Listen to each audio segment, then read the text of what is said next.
پورا موقع دے رہے ہیں کہ یہ جب فیصلہ ہو جائے. یعنی اگر ہم نے ٹرانسفر کا اتنی دیر اپلائی کیا ہوا ہے تو کم از کم فیصلہ تو کریں. وہ کرتے بھی نہیں ہیں. بہرحال وہاں بھی ان کو بھی میں نے کہا، بڑی دیر کا کہا ہوا ہے کہ ہمیں چیف جسٹس اسلام آباد ہائی کورٹ پہ مجھے کوئی اعتماد نہیں ہے. جب مجھے اٹھایا گیا وہاں سے، آپ سوچیں کہ مجھے غیر قانونی اور آئینی طور پہ اٹھایا گیا ان کی عدالت سے، اور انہوں نے اس کو لیگلائز کر دیا. یعنی اصل میں تو ان کو اللیگل کرنا چاہیے تھا. سپریم کورٹ کو تو جانے کی نوبت نہیں ہونی چاہیے تھی. ان کی عدالت میں بیٹھا ہوں، شیشے توڑ کے، ڈنڈے مار کے، وکیلوں کو مار کے، وہ بیچارہ رجسٹری سٹاف ان کو ڈنڈے مار کے، اور مجھے گھسیٹ کے لے گئے وہاں سے ان کی عدالت سے. اور چیف جسٹس نے کچھ بھی نہیں کیا، بلکہ اس کو جائز قرار دے دیا گیا.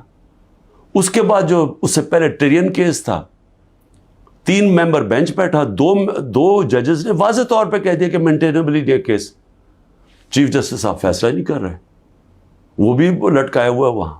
اور ہمیں اعظم سواتی کو بہت اعتراضات تھے. انہوں نے لیٹر لکھا کہ مجھے اعتماد نہیں ہے آپ کے اوپر. تو نہ وہ اپنے آپ کو ریکیوز کرتے ہیں، نہ ادھر نیچے سے ریکیوز کر رہے ہیں. اور پھر ہمیں بڑا ایک سیریس چیز ہے یہ جو فیس بک پہ دیکھیں، فیس بک 90 دن تک فیس بک کا ریکارڈ ان کے پاس پڑا ہوتا ہے. اگر FIA یا جج صاحب ایک صرف آپ کو ای میل کر دیا فیس بک کو کہ یہ کیس ہو رہا ہے، آپ مہربانی کر کے بتا دیں کہ 90 دن تک ان کی جو بھی فیس بک میں پوسٹ تھی وہ کون سی تھی.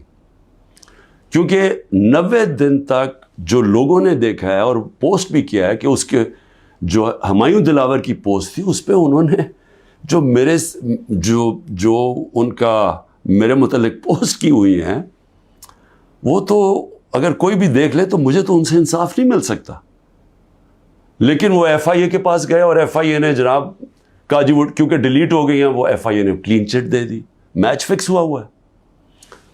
ابھی بھی اگر آپ کسی کو انصاف کی فکر ہے چیف جسٹس اسلام آباد ہائی کورٹ کی یا FIA کو، تو بڑا سیدھا ہے کہ ایک ای میل کریں اور فیس بک کو کہیں کہ ہمیں 90 دن کا دے. اس میں پتہ چل جائے گا کہ کیا دلاور صاحب مجھے انصاف دے سکتے ہیں یا نہیں دے سکتے. میں اس کے بعد دوسری بھی بات کرنا چاہتا ہوں، کیونکہ یہ تو اب دیکھتے ہیں، یہ بڑی تیز سپیڈ سے چل رہا ہے. اب دیکھتے ہیں آگے کیا ہوتا ہے. لیکن ابھی تک تو کوئی امید نہیں نظر آ رہی کہ جو فیئر ٹرائل ہوتی ہے وہ مجھے ملے گی، جو میرا رائٹ ہے. دوسری چیز یہ جو انہوں نے 2 بلز اسمبلی میں لے کے آئے بڑی تیزی سے، پتہ نہیں انہوں نے کتنے بل پاس کر دیے 1 گھنٹے کے اندر. کوئی 15 نئی لیجسلیشن لے آئے. وہ گورنمنٹ جو جا رہی ہے 15 لیجسلیشن، 8-10 لوگ بیٹھے ہوئے تھے اسمبلی میں. جمہوریت کا مذاق اڑا ہے. نہ وہ بل پڑے گئے ہیں نہ کچھ ہے، جلدی سے، اور سارا بل کے پیچھے بدنیتی ہے. اور یہ جو 2 بلز انہوں نے انٹروڈیوس کیے ہیں، سیکریسی ایکٹ اور prevention of extreme violence act, یعنی یہ جو 2 بل ہیں، یہ تو ایک قوم کو غلام بنا رہے ہیں. یہ تو اسٹالن کی USSR کے اندر اس طرح کے تو قانون بنتے تھے، یا نازی جرمنی میں بنتے تھے. لیکن یہ کسی آزاد معاشرے میں تو کوئی تصور بھی نہیں کر سکتا کہ انٹیلیجنس ایجنسی فیصلہ کریں گی، کسی گھر میں بھی گھس جائیں گی اور فیصلہ کریں گی کہ یہ گھر کے اندر کوئی دہشت گرد ہے. اور وارنٹ ایک جو ہوتا ہے، گھر میں گھسنے سے پہلے آپ کو سرچ وارنٹ لینا پڑتا ہے. اس کے بغیر آپ گھس جائیں گے گھروں میں، کسی کے گھر میں بھی گھس جائیں گے اور کچھ بھی کریں گے، اور کسی کو ان کو روکنا نہیں چاہیے. تو یہ تو ایک ملک میں بالکل ہی غلاموں کو کنٹرول کرنے کے لیے ہو رہا ہے. پھر سیکریسی ہے، ایک اور ایکٹ لے آئے ہیں کہ آپ کسی بھی اگر کوئی انٹیلیجنس ایجنسیز کا کوئی آدمی ہے، اس کا آپ نام بھی نہیں لے سکتے. اگر آپ نے نام لے لیا تو وہ آپ کوئی اسٹیٹ سے غداری کر دیں گے. سیڈیشن ہے وہ. تو یہ تو اس طرف جا رہا ہے کہ جنرل مشرف کے مارشل لاء میں بھی اس طرح کی حالات نہیں تھے. یہ تو بالکل ایک وہ معاشرہ، اور مجھے لگ رہا ہے کہ تیاری کر رہے ہیں کہ انہوں نے تو الیکشن کا کوئی نیت ہی نہیں نظر آ رہی. تو اگر الیکشن نہیں کروانے ہیں تو اس کے بعد تو پھر لوگوں کو کنٹرول ہی کرنا پڑے گا. تو انہی حربوں سے کنٹرول کرنا پڑے گا. اور مجھے جو خوف آ رہا ہے، میں آخر میں صرف یہ بات کرنا چاہتا ہوں کہ اس وقت جو پختونخوا ہے اس کی ہمیں فکر کرنی چاہیے، کیونکہ ان کی کوئی اپنی الیکٹڈ گورنمنٹ نہیں ہے اس وقت.